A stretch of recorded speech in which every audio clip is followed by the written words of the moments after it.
Hai, jumpa lagi bersama dengan kami. Jumpa lagi. 5 roti 2 ikan, dari sedikit jadi banyak. Harus mantep dong. Jumpa lagi. 5 roti 2 ikan, dari sedikit jadi banyak. Ya, dari sedikit banyaknya jadi harus mantep banyak. dan yakin. Yakin gitu ya. Yakin ya. Oke. Monggo Pak. Sekarang saat ini kita ke tamuan. Ketamuan gak enak banget sih dengerin kedatangan. Nah, pinteran tamunya, pinteran narasumbernya daripada yang nanya.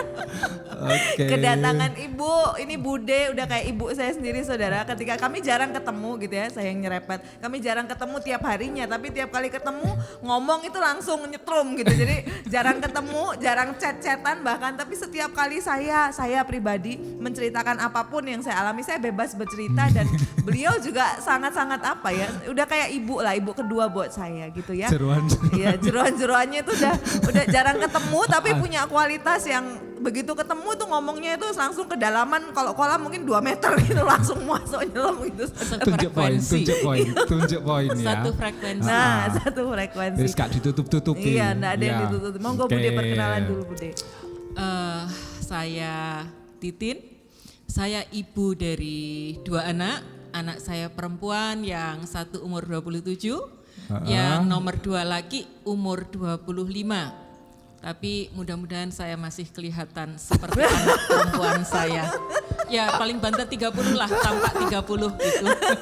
11-12 gitu ya. 11-12 dengan 11-12. Ya saudara, sekedar info saudara, anak ceweknya cantik gitu ya, tapi gitu ya pribadinya itu sangat apa ya, sangat tough kuat lah gitu ya. Yang cowok ganteng saudara, ganteng banget, saya aja ngakui ganteng. Promosi bilang, ini promosi saudara. Ini high quality anak lanang lah pokoknya, high quality saudara.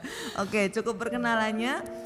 Malam hari ini kesempatan kali ini kita akan ngobrolin masalah, karena saya sangat diberkati dengan keluarga Bude dan Pak D, itu masalah bagaimana berhubungan dengan anak-anak di zaman yang sekarang, anak-anak muda ya, karena punya anak-anak yang usia mungkin saudara mungkin belasan atau mungkin sudah menginjak remaja bahkan sudah pemuda gitu ya. Ada banyak hubungan-hubungan yang cukup sulit kadang untuk dibangun antara orang tua dan anak. Padahal sejatinya itu hubungan pertama yang harus diperjuangkan setelah suami dan istri. Pokoknya keluarga itu pertama yang mesti diperjuangkan. Dan kami melihat, saya dan suami melihat ketika kami sering ngobrol gitu ketika di rumah gitu ya. Kami sangat diberkati dengan keluarga Bude dan Pak D dalam mereka berhubungan dengan anak-anak khususnya. Itu iso raket gitu loh. Raketnya itu nggak hanya sekedar ngomong yang manis-manis, enggak saudara. Tapi raketnya itu benar-benar apa ya. Wah nanti cerita sendiri lah pokoknya luar biasa saudara.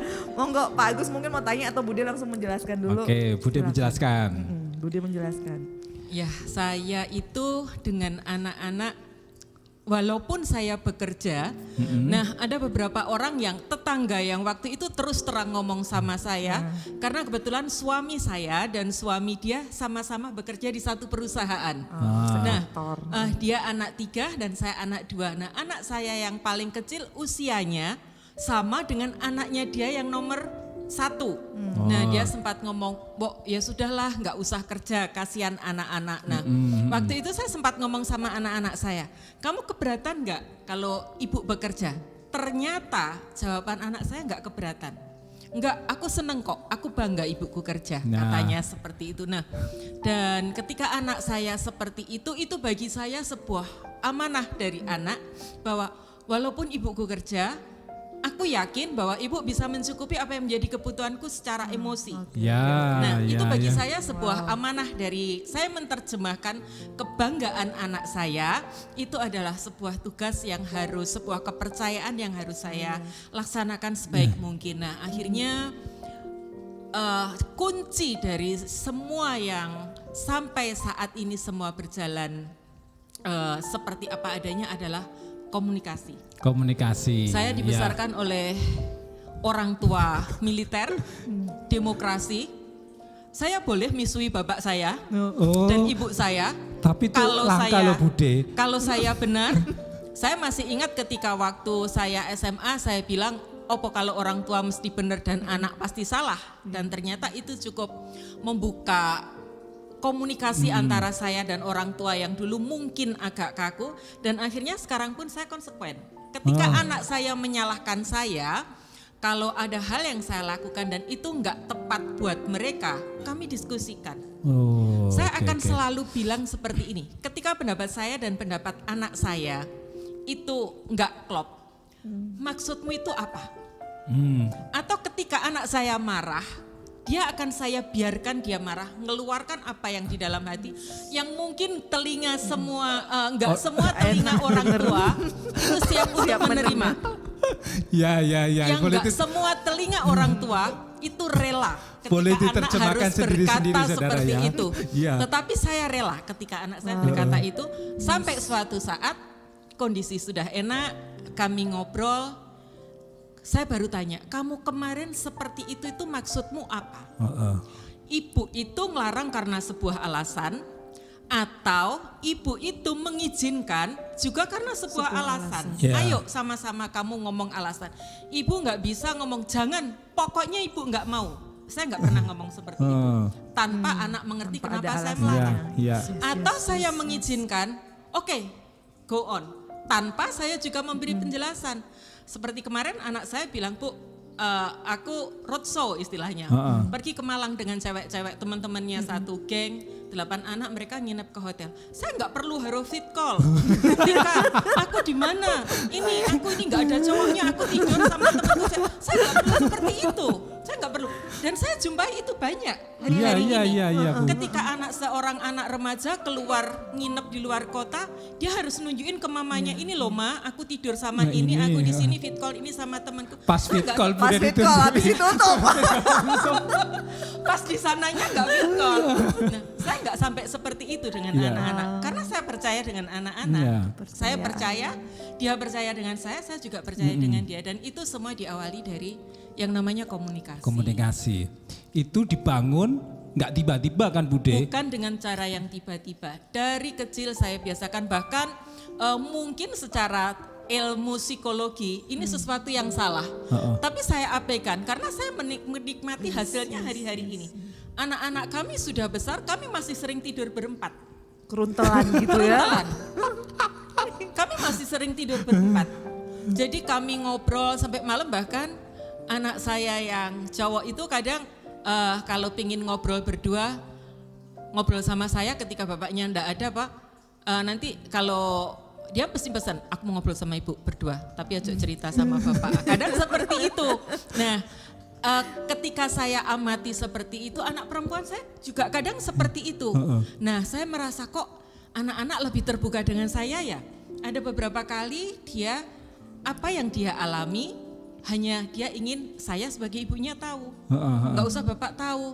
Ataukah dia takut dengan bapaknya, ataukah dia merasa nggak nyaman. Nah, ini bagi saya PR. Sampai akhirnya suatu saat, karena saya nggak mau ini menjadi sesuatu yang berkepanjangan, agar sebanding, akhirnya saya suruh anak-anak kalau ada acara dengan bapaknya, mereka pergi bertiga. Saya sengaja nggak ikut. Saya sengaja nggak ikut. Membiarkan mereka. lanjutkan gitu. Jadi hal-hal yang sepele aja. Katakan waktu itu kami ini kerja di sebuah perusahaan, suami bekerja di sebuah perusahaan BUMN yang setiap bulan itu dapat jatah beras. Ayo ambil beras kamu sama bapak, sambil nanti jalan-jalan mampir ke koperasi, atau mau beli es krim atau apa. Atau enggak gitu, kamu mancing di pabrik sama bapak, karena kebetulan perusahaannya bapaknya punya fasilitas kolam pancing. Mancing sama bapak, saya enggak ikut. Nah itu memang tujuan saya agar enggak jomplang ya, balance, seimbang. Agar balance ya seperti itu, dan anak-anak juga mengerti. Saya kasih tahu kenapa enggak boleh, jadi harus sama, kamu sama bapak. Memang ada hal-hal yang mereka lebih nyaman dengan bapaknya. Nanti ada hal-hal yang mereka lebih nyaman dengan saya. Saya biarkan, saya enggak pernah cemburu ketika anak-anak seperti itu. Itu. Jadi orang tua hati-hati kalau cemburu ya, nanti deket bapaknya, ibunya cemburu. Deket ibunya, bapaknya dan cemburu. Sangat lihai, satu dengan yang lain, pokoknya lihai, expert untuk bisa saling menempatkan. Anak-anak itu bapaknya. Kalau sama bapaknya itu sukanya apa? kalau lagi jalan ke mall, shopping, dia sukanya sama bapaknya. Karena kalau sama bapak mah minta apa aja, nggak ada yang dilarang. Bahkan ketika ada 2 barang yang harus dipilih, anak dua-duanya atau bapaknya akan mengarahkan yang harga mahal. Kebalikan dengan emaknya. Kalau emaknya itu uang segitu dapat 2, kenapa harus dapat 1? Nah kalau bapaknya 1 yang bagus sekalian seperti itu. Nah ini kayaknya anaknya lebih cocok ke bapaknya kalau seperti ini. Tapi ya saya biarkan, apa? Toh duitnya bapaknya kok. Yang bayarin bapaknya kok, bukan saya kok gitu. Oke. Asik ya saudaranya. Jadi kita tiap keluarga dalam Tuhan tuh harusnya asik gitu ya. Kita punya hidup yang benar-benar asik. Asiknya tuh benar-benar yang apa ya? Satu dengan yang lain benar-benar terikat.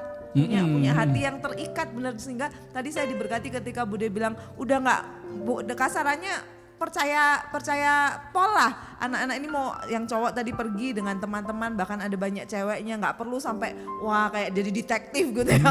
Dia anaknya di callin, di telepon terus setiap menit, setiap jam mungkin di pakai GPS. Iya pakai GPS. Itu tambah risih anak. Track gitu kan. Iya. Itu bisa-bisa kalau seperti itu risih, anak risih jadinya malah curi-curi sama kita. Itu yang saya nggak mau. Jangan sampai anak saya istilahnya main di belakang backstreet. Kenapa? Karena takut. Takut. Akhirnya daripada dimarahin, sudah bohong aja. Maunya perginya ke sana, tapi izinnya ke sini biar nggak dimarahin, atau dia curi-curi atau bohong. Saya malah nggak mau. Jadi saya tanamkan ke anak-anak, kalau ibu sampai marah itu karena kamu memang melakukan sebuah kesalahan, dan kesalahan itu harus dibenerin. Kamu harus ditunjukin mana yang benar. Coba kamu pilih mana? Jadi anak yang diumbar, kamu melakukan kesalahan, ya sudah diumbar salah sampai akhirnya kamu nobrok. Ataukah sebelum kamu nobrok, kamu diingatkan oleh orang tuamu. Saya selalu katakan seperti itu. Jadi jangan marah ketika kamu dididik, karena bagaimanapun juga tujuan orang tua itu sebenarnya baik untuk kamu. Nah ini paradigma ini yang juga harus kita ubah juga di orang tua. Kalau anak itu sekolah baik, dia masa depannya baik, kita nyekolahin anak, kemudian anak kita hidupnya sukses, diberkati, itu sebenarnya bukan untuk anak lo. Itu sebenarnya juga untuk diri kita sendiri. Coba bayangin kalau kita sudah berjuang, anak kemudian anak gak jadi apa-apa, maaf, katakan kalau mereka gak kerja sampai mereka ikut kita. Loh kan kita sendiri yang menderita yang sama. Sebenarnya kita mendidik anak, mempersiapkan mereka sebaik-baiknya itu tidak 100% buat anak. Itu ada bagian juga untuk diri kita ya, meringankan kita, kebahagiaan orang tua. Ketika dia hidup dengan dunianya, dia bisa menghidupi dunianya sendiri. Itu sebenarnya tugas kita ini juga diambil oleh mereka karena dia bisa menghidupi dirinya sendiri. Dan untuk sebuah keamanan, tadi Bude rasanya ketika si Noel ya, waktu itu Dek Noel pergi gitu dengan teman-temannya, itu rasa aman bener ya Bude dalam hati? Iya. Merasakan keamanan. Saya merasa aman beberapa kali anak saya harus pergi keluar kota dengan teman-temannya. Dia bilang, aku mau ke sini, aku nginep, kamu ada uang? Saya bilang, ada. Nanti naik apa? Begini. Ya sudah. Saya cuma bilang, ibu percaya dengan kamu jaga diri baik-baik. Dan satu hal, ketika kebetulan anak saya yang pertama dulu itu kuliah di luar kota, kuliah di Malang. Nah, setiap kali sebelum dia kembali ke Malang, saya selalu doakan, saya selalu pegang tangan, dan saya perdengarkan apa yang saya doakan di telinga dia.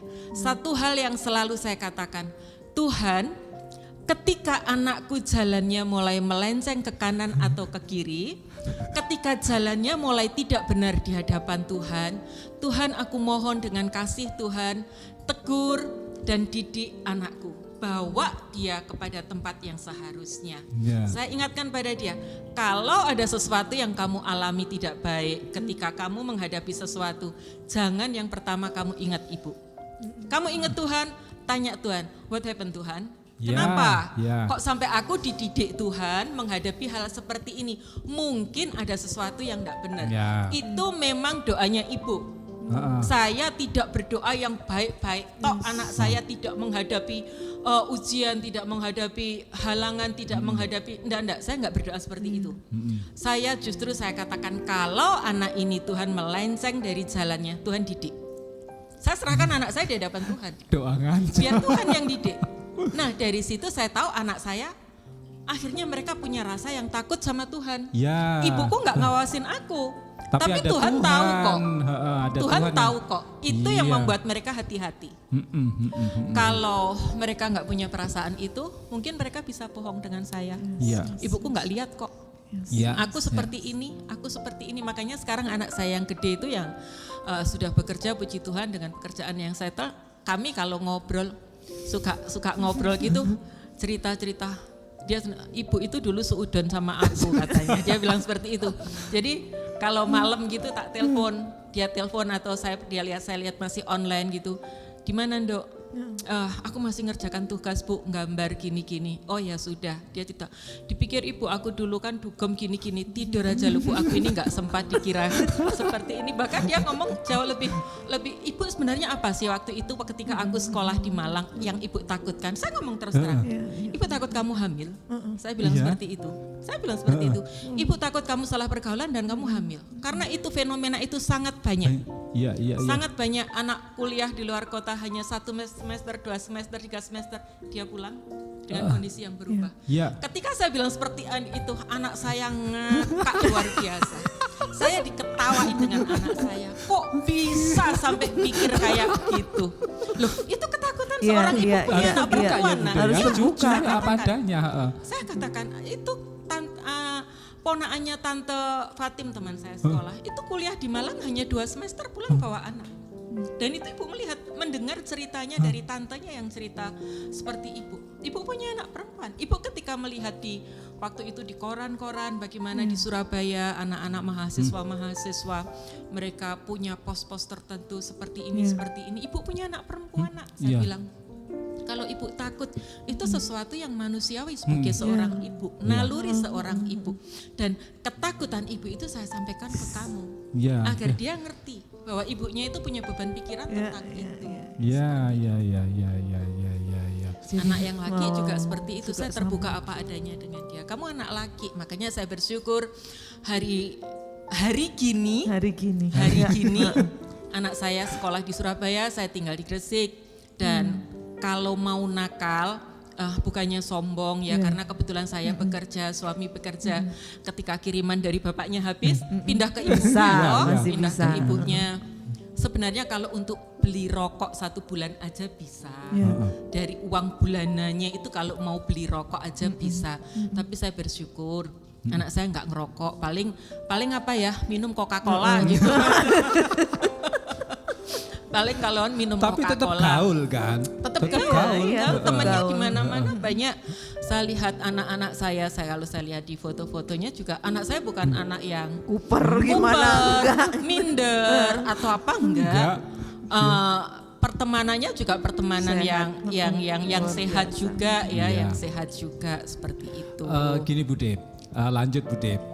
2 anak, cewek dan cowok yang punya karakter yang berbeda 180 derajat. 180 derajat gitu ya. Kayaknya ketuker deh Bu. Gak apa-apa, tapi saya suka seperti itu. Iya, kayaknya ketuker deh itu gitu.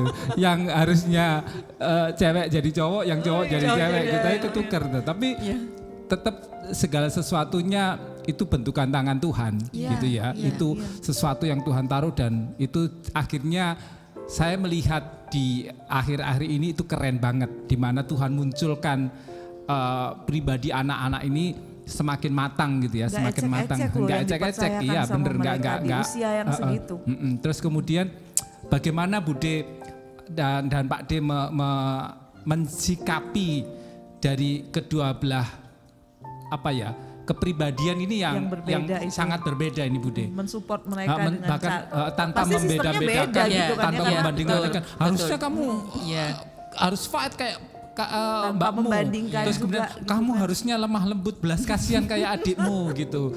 Gitu gimana Bude? Karena saya itu membangun sekali lagi seperti Pak Agus katakan bahwa hubungan itu sesuatu itu tidak dengan tiba-tiba ya. Saya dari kecil, dari anak-anak masih bayi saya sudah sangat dekat dengan anak-anak. Jadi saya tahu persis karakter anak-anak saya itu seperti apa, yang gede seperti apa, yang kecil seperti apa. Saya akan ngomong terang-terangan sama mereka ya. Jadi ketika yang gede, yang perempuan ini menghadapi sesuatu dengan begitu sampai saya itu pernah dibohongin, saya nggak sadar. Karena saking saya ini percayanya sama anak, saya pikir memang anak saya cakap ya, yang besar itu. Jadi dia bawa sepeda motor dari Malang ke Gresik. Dia bilang dinaikin kereta api, padahal dia naik sepeda motor. Saya dibohongin, saya nggak tahu, karena saya pikir ya pastilah dia naik kereta api. Sudah kok Bu, sudah turun aman katanya. Ternyata naik sepeda motor. Karena saya percaya dengan anak saya, dia bisa ngatasin sendok. Kamu naik kereta api nggak kesulitan ini, enggak Bu, semuanya beres. Nah karena saya tahu karakter anak saya. Nah sampai akhirnya saya ngomong, saya terus terang sama dia. Kamu itu cewek, jadi hal-hal yang ini juga harus direm. Loh, nggak bisa dia ngomong. Nah akhirnya kami ini diskusi, ya akhirnya kami ini diskusi. Dia mengungkapkan banyak hal dan di satu sisi anak yang memiliki kepercayaan diri yang kuat, anak memiliki karakter yang kuat itu juga ada sebabnya. Saya pernah membaca sebuah artikel yang mengatakan ketika anak itu mendapatkan perhatian, kasih sayang yang cukup, dia akan memiliki karakter yang kuat dan percaya diri yang kuat juga. Nah, bukan berarti anak saya yang kecil ini kurang, enggak. Dia percaya dirinya juga kuat, percaya dirinya tapi memang dia ada kelembutan, ada sedikit kelembutan. Ya, tipe PD-nya beda. Tipe PD-nya beda. Ya mungkin karakter dari bapaknya mungkin ya. Kalau dari saya kayaknya enggak. Kayaknya memang enggak deh. Kayaknya enggak deh gitu. Jadi saya harus jujur bahwa karakter yang lemah lembut itu kayaknya kalau dari saya enggak. Gitu. Jadi tapi so far saya sempat, kalau saya ngobrol sama anak-anak itu saya sering katakan, jadi kamu itu yang sisi ini mulu, kamu yang harus dikurangi, nah yang sisi inimu. Sama adiknya juga gitu, kadang kalau ngobrol apa, gak apa-apa dek, kamu kan cowok, gak apa-apa, coba aja, berani gini. Makanya saya juga biarkan ketika anak saya izin, Bu, aku mau sepeda motoran, aku mau ke sini sama teman-temanku, sampai ke mana waktu itu, ke Probolinggo atau ke Jember atau gini. Saya cuman oke, nggak apa-apa, tapi saya pesenin kamu hati-hati seperti ini. Ya saya izinkan dia masuk ke dunia cowok waktu itu karena apa, sepak bola atau apa, nggak apa-apa. Itu salah satu cara saya agar dia memiliki juga daya tahan yang cukup kuat. Nah, dan saya bersyukur ketika kuliah dia sempat minta izin, aku dicalonkan menjadi manajer apa istilahnya ketua himpunan mahasiswa Kristen di kampusnya ya. Lalu saya kasih gambaran, ibu dulu waktu kuliah juga organisasi. Satu, menjadi pemimpin, kamu harus siap untuk dinilai orang. Ya. Kamu harus siap bekerja keras lebih daripada orang yang kamu pimpin. Ya. Dua, kamu harus siap melakukan banyak hal selain kuliahmu, karena tugasmu ke sana itu kuliah, bukan untuk yang lainnya. Jadi yang paling simpel aja, ketika kamu menjadi anggota, kamu datang telat, kamu nggak ada yang lihat, nggak ada yang menilai. Tapi ketika kamu menjadi pemimpin, kamu menjadi ketua, kamu akan dinilai orang. Kamu siap nggak dengan tanggung jawab yang seperti itu? Dulu kamu datang telat, orang nggak ada yang komplain. Sekarang kamu datang telat, ketua naik teko telat kok, aku disuruh datang lebih pagi. Nah. Itu akan kamu dengar. Mentalmu kira-kira siap nggak ketika anak saya bilang, oke, siap, nggak apa-apa. Oh, saya bersyukur. Itu bagi saya salah satu cara untuk dia melatih kepercayaan dirinya. Nah, di gereja kebetulan dia juga ikut pelayanan ASER, lalu ikut CG, ikut segala macam. Saya silahkan, karena saya tahu itu mengasah, membangkitkan kepercayaan dirinya. Dia bisa mengukur dan melihat kapasitas dirinya sendiri. Nah, dari situ saya melihat anak saya ini sebenarnya memang dia cukup kuat juga, cuman memang pembawaannya sedikit kalm dibandingkan yang perempuan seperti itu. Dan bersyukur mereka ini, anak-anak saya ini sangat sangat kompak. Ya. Jadi hari-hari ini kayak tadi malam dia nongkrong berdua. Saya cuma tahu dari status IG story-nya, oh lagi nongkrong berdua. Jadi mereka sering istilahnya nongking. Ya apa, kadang adiknya telepon kakaknya, enggak ono info ngopi ta. Nanti kakaknya juga telepon adiknya, ya apa, gas ta. Bahasanya cuma itu aja. Oh gas budal, gas. Ya sudah. Saya tahu oh ini janjian sama kakaknya sekedar ngopi. Jadi kalau ngopi adiknya datang ke Surabaya.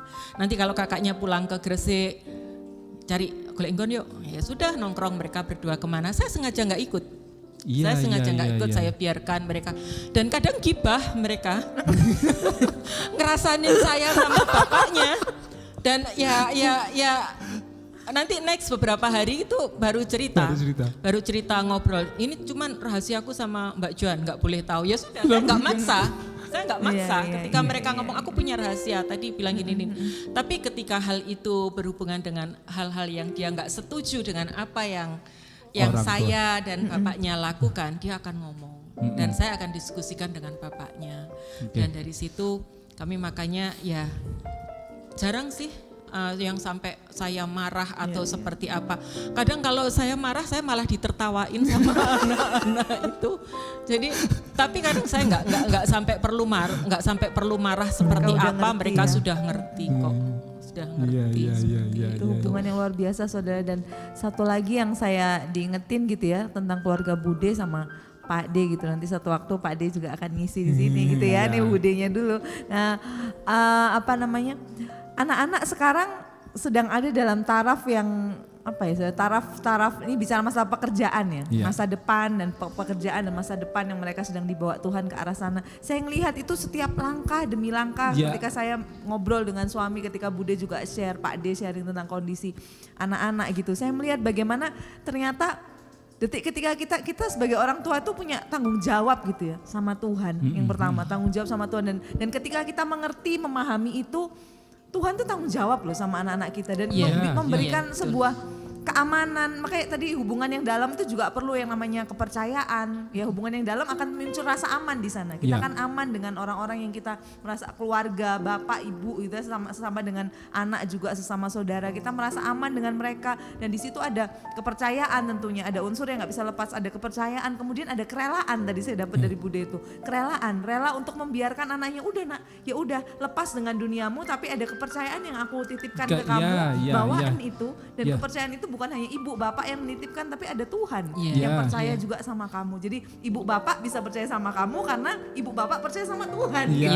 Itu luar biasa gitu. Dan Bude mungkin bisa cerita tentang bagaimana anak-anak berproses di dunia pekerjaan yang ketika kami mendengar itu karena itu juga sangat-sangat memberkati. Itu kerinduan semua orang tua loh. Kerinduan semua orang tua, anak-anak ada di tracknya ya, sekalipun ya masih perjalanan masih jauh, masih panjang. Tapi paling tidak anak-anak sudah mulai ada di dalam tracknya dan sedang bagaimana mereka meraih masa depan itu, pekerjaan dan lain sebagainya dikaitkan dengan Tuhan. Mereka gimana Bude?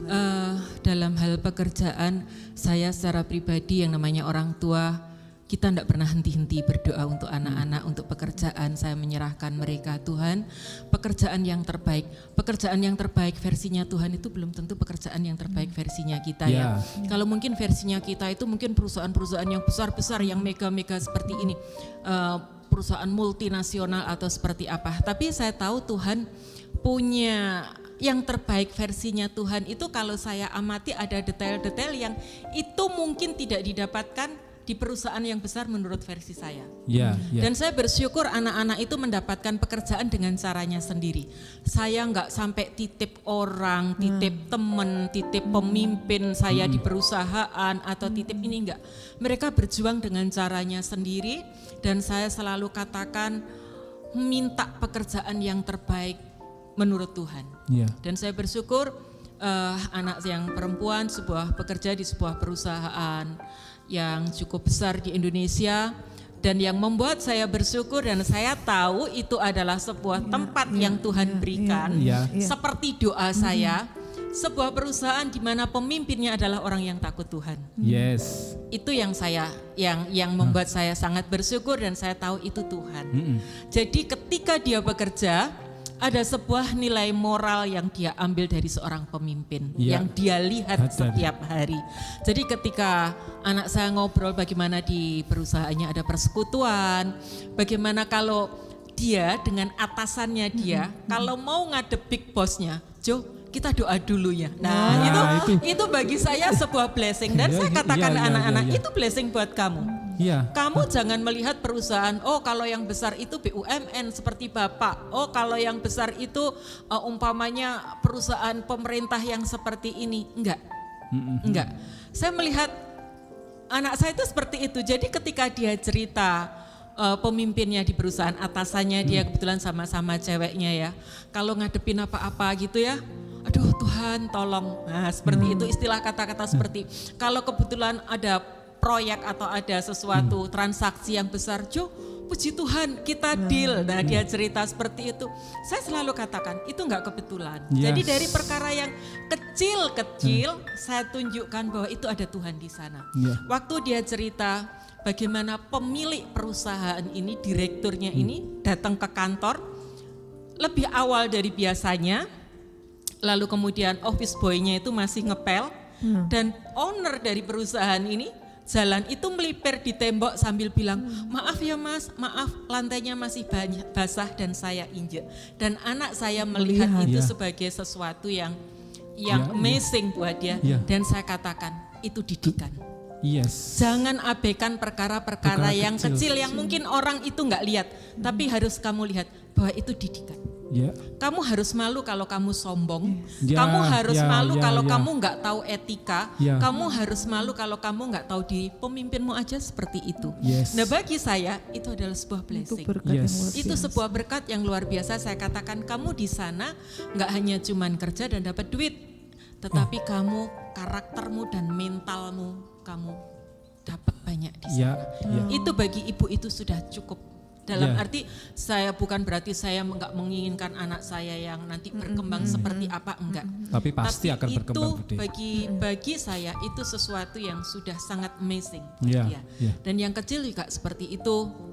Saya melihat bagaimana di tempat pekerjaannya kesatuan hatinya, lalu orang-orang di sekitarnya, circle di pekerjaannya juga orang-orang yang takut Tuhan. Dan sebuah perusahaan yang cukup besar juga, perusahaan nasional. Saya tahu itu semua Tuhan. Dan setiap saat kami berdoa, saya berdoa dengan mereka, saya pegang, terima kasih untuk pekerjaan yang terbaik. Karena saya katakan sama mereka, orang-orang yang Tuhan kirim di sekitarmu, siapapun mereka, orang datang di dalam hidupmu, itu ada dua kemungkinan. Yang satu menjadi pelajaran, yang mungkin itu enggak enak. Mungkin dari pengalaman hidup seseorang yang enggak karu-karuan, kamu dapat pelajaran. Atau orang itu datang di dalam hidupmu menjadi berkat. Ada dua orang. Mungkin yang jadi pelajaran itu mungkin orang yang enggak mengenakan, tapi itu pelajaran. Jadi ada beberapa orang yang datang dalam hidup kita itu menjadi pelajaran dan yang lainnya menjadi berkat. Itu paket yang enggak bisa dipisahkan. Banyak orang, jadi Tuhan itu mengirim orang-orang di sekitar kita bukan tanpa tujuan.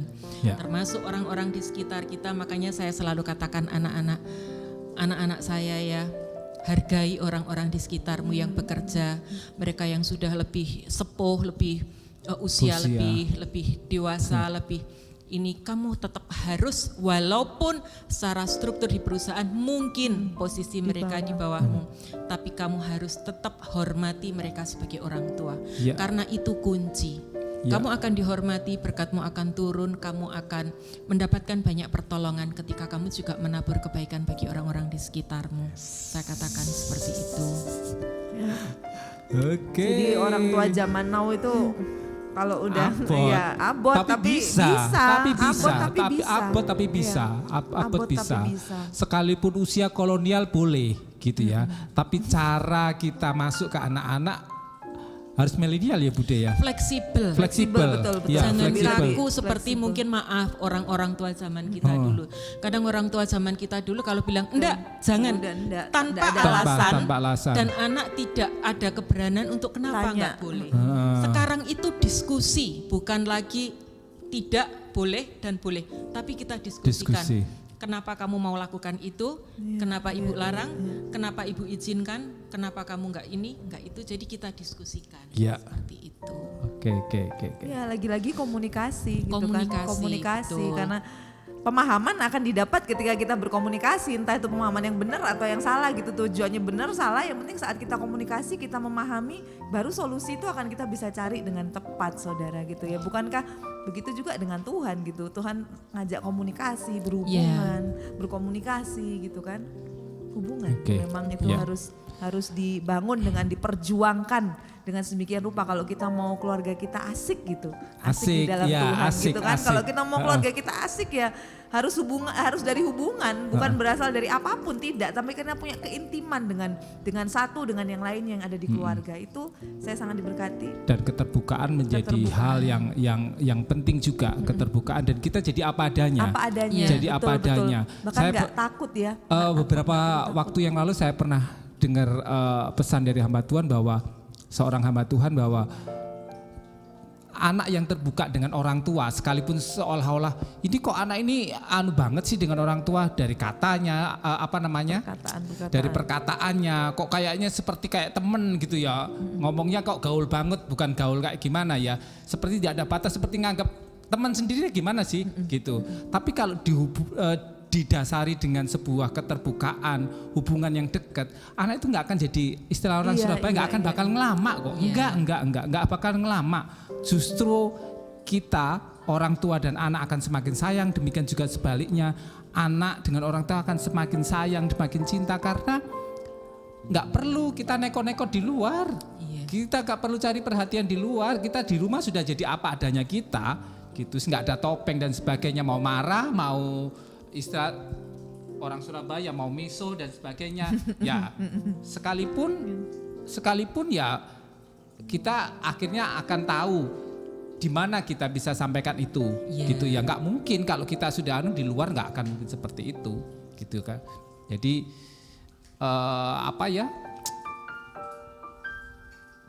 Bude sedang menuai. Jadi orang tua yang menabur keterbukaan, menabur segala sesuatu dengan porsinya Tuhan gitu ya, akan menuai. Tepat pada waktunya akan menuai.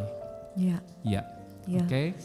Ini sesi kali ini, saudara. Jadi perjuangkan, mungkin kalau masih ada hubungan antar orang tua dan anak khususnya, karena kita lagi bahas ini, antar orang tua dan anak, hubungan yang tidak harmonis, tidak asik gitu ya, nggak dekat gitu. Perjuangkanlah, karena ketika kita mencapai titik itu, kita ada dalam titik itu, kita sendiri kok yang enak, keluarga kita sendiri yang akan menikmatinya, bukan keluarga orang lain gitu. Jadi itu hubungan dalam keluarga itu sangat-sangat layak untuk kita perjuangkan dengan getol, dengan sendirian. Jangan terlalu kita itu kaku memposisikan diri, orang tua itu harus selalu di atasnya anak. Cobalah kalau memang hubungan sudah mulai tidak bagus, yang kaku itu coba dibikin fleksibel, ibaratnya ya agak ngelendeh sedikit lah, orang tua itu agak ngelendeh sedikit gitu loh. Bagaimana kita itu ambil hati anak agar komunikasi itu bisa terbuka. Saya biasa anak saya ketika saya nyari sesuatu lalu bilang, Bu, nyari pakai mata, nggak pakai mulut. Karena ketika saya marah saya juga katakan itu, nyari pakai mata, nggak pakai mulut. Karena belum ketemu sudah teriak-teriak. Nah akhirnya ketika saya nyari, dan saya nggak marah ketika anak saya bilang seperti itu. Saya nggak marah, saya nggak tersinggung. Bu, cari pakai mata, Bu, nggak pakai mulut katanya. It's okay, karena saya pun juga ketika marah sama mereka, saya ngomongnya juga seperti itu. Nggak masalah bagi saya gitu. Luar biasa. Oke, saudara, kita akan akhiri dengan satu pujian bahwa kita akan melayani Tuhan, ya kita melayani Tuhan, tapi lebih afdol kalau kita melayani Tuhan bersama dengan keluarga kita. Gitu saudara, ketika kita seorang diri tuh nggak enak lah, nggak bakal enak, nggak seenak saat kita bisa bersama-sama dengan pasangan kita, suami istri kita, lalu dengan anak-anak, bisa bergandengan tangan gitu ya, mentautkan hati satu dengan yang lain, saling percaya dan getol untuk Tuhan bareng-bareng. Itu lebih ajib saudara, lebih gitu ajib. Kan ya, lebih ajib. Jadi ini satu pujian saudara. Bersama keluargaku melayani Tuhan, bersatu selamanya mengasihi Engkau, tiada yang kasih-Mu ya Tuhan. Yes. Bagi kami Kaulah segalanya, bersama keluargaku melayani Tuhan, bersatu samanya mengasihi Engkau. Tiada yang dapat melebihi kasih-Mu ya Tuhan. Bagi kami Kaulah segalanya,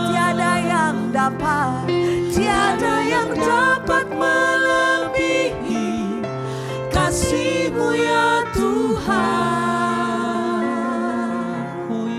Bagi kami Kaulah segalanya.